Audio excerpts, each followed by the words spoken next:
I do want to impose this question on you. What does success really mean to you? In my opinion, success isn't about cramming a lifetime of achievements into 1 year or by one specific age. Particularly the idea that we need to have it all by 30 is one that I've personally felt has been pushed onto me my whole life. You've probably heard it: the perfect career, the perfect relationship, the dream house, even the picture perfect Instagram feed.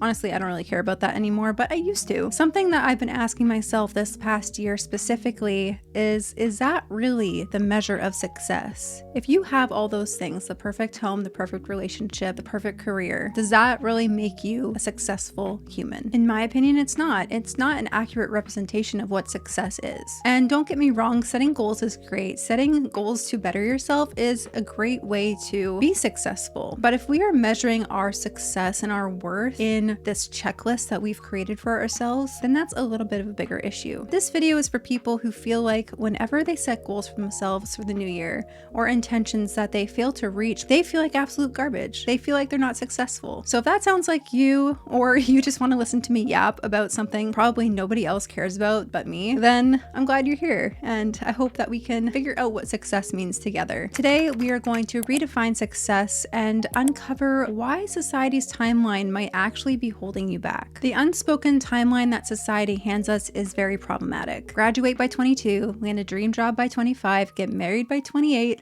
and have the perfect life all figured out by 30. As a 28-year-old, 2 years away from 30, I can say, yes, I'm married. Do I have the perfect life? Absolutely not. But do I think I'm not a successful human being? What I think is that these things are an invisible checklist, not that some people put on themselves necessarily, but ones that people might feel like they need to achieve by a certain age. And if you're not ticking those boxes, it can feel like you're behind in life and don't measure up to other people that you went to high school with who seem to have it all figured out. If you have siblings or older siblings or even your parents who had it all figured out by 30, it can feel like you're not doing something right. But the thing is that this timeline is completely arbitrary. It doesn't account for life's unexpected detours, and by golly, there are a lot. It's built on these outdated expectations that everybody's journey has to look the same. But so many people are different. So many people's lives are different. And so having this unspoken pressure to fit into a mold or to achieve a perfect life, not really perfect, but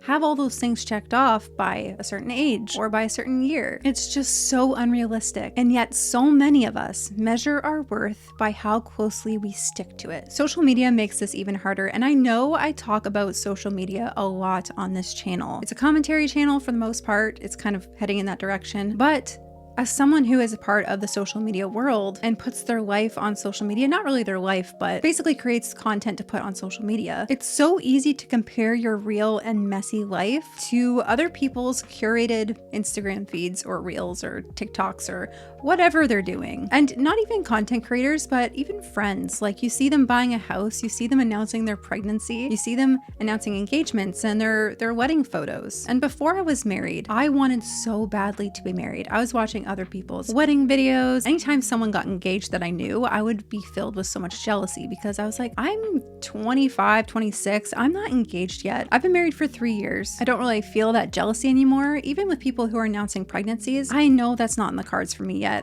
I know I'm not ready for that.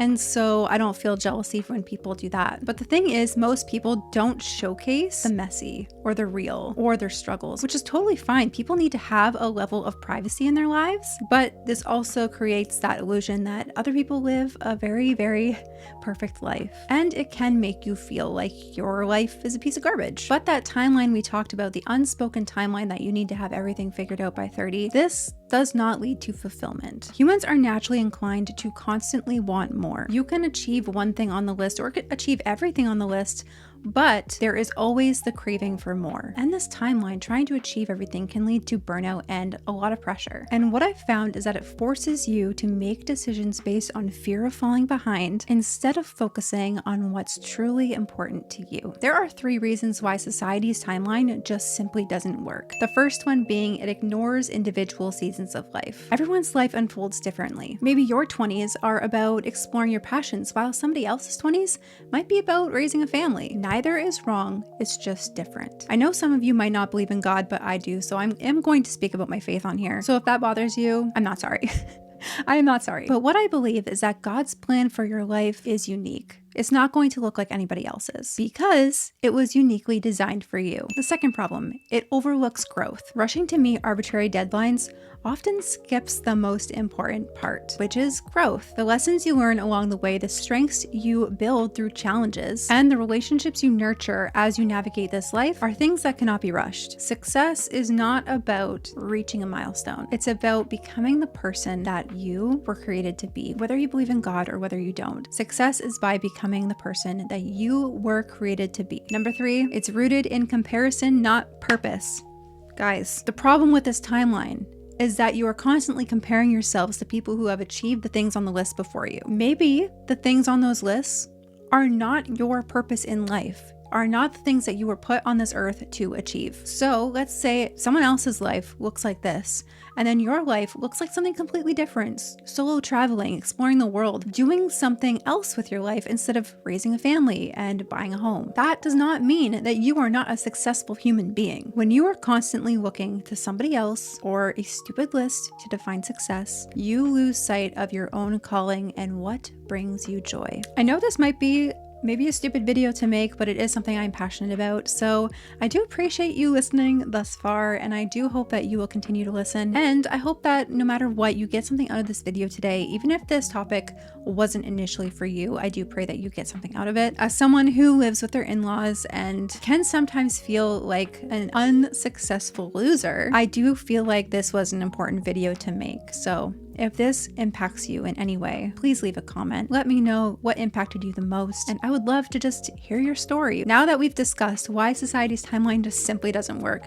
we are going to redefine what success looks like. The first question I want to ask is, if society's timeline doesn't serve us, then how do we define success in a way that truly matters? What if we stopped asking, what have I achieved in this life? And instead start asking, who am I becoming? Don't get me wrong, success is measured by what you do. Your actions matter, but it also is defined by who you are as a person, the goodness of your heart, how you treat others, how you nurture relationships, and the purpose you pursue, whether it's one thing or another. But as long as you are a good person and are doing the best you can be to become better, whatever better is defined for you, then that is how you define success. There are 4 steps that I want to outline in today's video that are going to help us redefine success. The first one being success as growth, not perfection. One of the biggest shifts that we can make is viewing success as growth and not as an act of perfection. You are not a failure because you don't have everything figured out. Newsflash, no one really does. Even the people who portray this picture perfect life, they don't have everything figured out. In fact, some of the most beautiful parts in life is figuring it out as you go. True success is about learning and evolving. It's about asking yourself, am I better today than I was yesterday? And am I growing in my faith, if you have one, my relationships, and my character? I used to have this water bottle that I used to take to the gym, and I think it was just a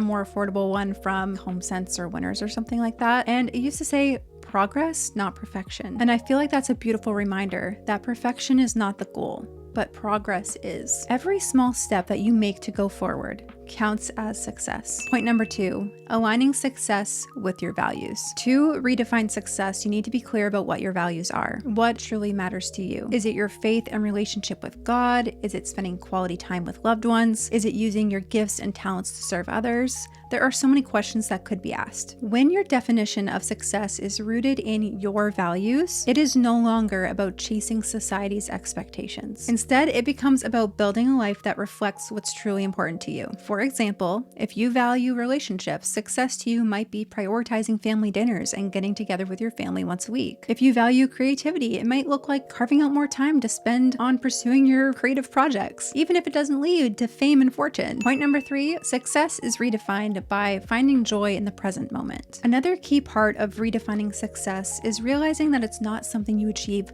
someday. Success is about finding joy and purpose in the present moment. So often we tie success to a certain milestone, and I'm guilty of this. I've been guilty of this my whole life. Even in the past year, I have tied my success or my feeling of worthiness to the milestones that I wish to achieve. Some examples: when I get that promotion, I'll be successful. When I buy a house, I'll be successful. When I'm married, I'll be successful. That one, I spoke for like 3 years in my relationship with my husband before we were married. When I'm married, I'll finally be happy. When I'm married, I'll finally be successful. Newsflash, these things don't define happiness. They can be a source of happiness and joy and purpose, but it isn't the sole indicator of your success as a person. So yes, a lot of us speak about these milestones like, if I reach this milestone, I'll be successful. But what if success is already here? What if it is in the little things, like the conversations you had today, how you held yourself, the amount of love and care you give to others, or the peace you feel when you're aligned with God's plan? Again, that might not be for everybody, and I totally respect that. The fourth point in redefining success is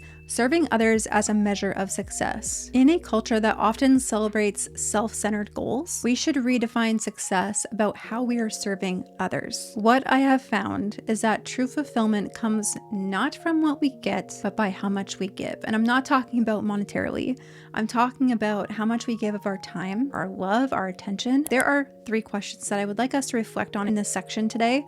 And the one is, how am I using my gifts to bless others? Am I building other people up or competing with them? And how can I leave a legacy that impacts other people beyond myself? When you shift your focus from personal gain to serving others, you will find a deeper sense of purpose that no promotion or achievements or material wealth can offer. When we feel pressured by society's timeline, it's easy to believe that if we haven't achieved success by a certain age, then we've lost our chance. But if we look back in history, it's full of inspiring stories that prove that it's never too late to find your purpose, achieve your dreams, and to make an impact. Vera Wang is one of the most renowned fashion designers in the world, but did you know she didn't even start designing wedding dresses until she was 40 years old? Before that, she was a figure skater and a journalist. Colonel Sanders started KFC at 62. If you're a Jesus freak like me, let's take Moses for an example. He led the Israelites out of Egypt when he was 80 years old. Now back then that seemed like nothing. They lived for hundreds of years, it seems like.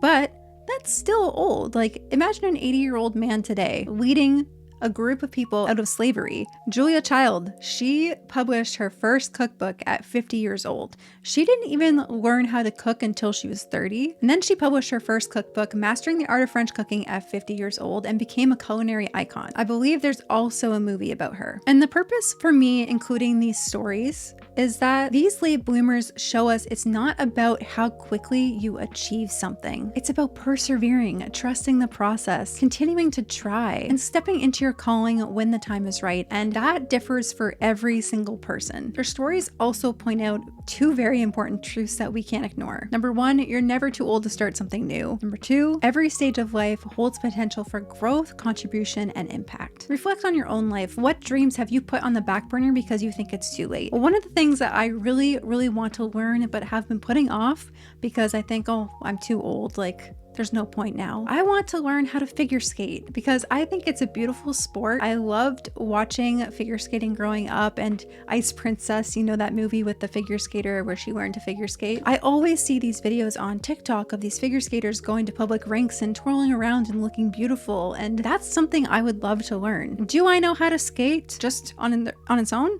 No, I am not a great skater, but it is something I'd like to learn. And I no longer think age should be an indicator of what I am willing to try and to achieve. One of the best things that we can do for ourselves is letting go of the pressure. And it's not even society putting the pressure on us. Sometimes it's just we're putting the pressure on ourselves to live up to society's timeline. And I don't know about you, but that pressure can feel so suffocating. Like a constant voice in your head saying, you aren't doing enough, you're not successful enough, you're not going to be able to retire when you're 60 years old or however old I'm going to be when I retire. But we need to shift our mindset. We need to shift our focus away from this because success is not about living someone else's timeline. It's about finding your own, persevering, and trying your best to be the best person that you can be. Thank you guys so much for watching this video today. I really do hope this video helped you in some way as we navigate New Year's resolutions and just what we want to achieve in the new year ahead. Leave a comment down below. I want to know, what does success mean to you personally? Thank you guys so much for watching this video again. God bless, and until next time.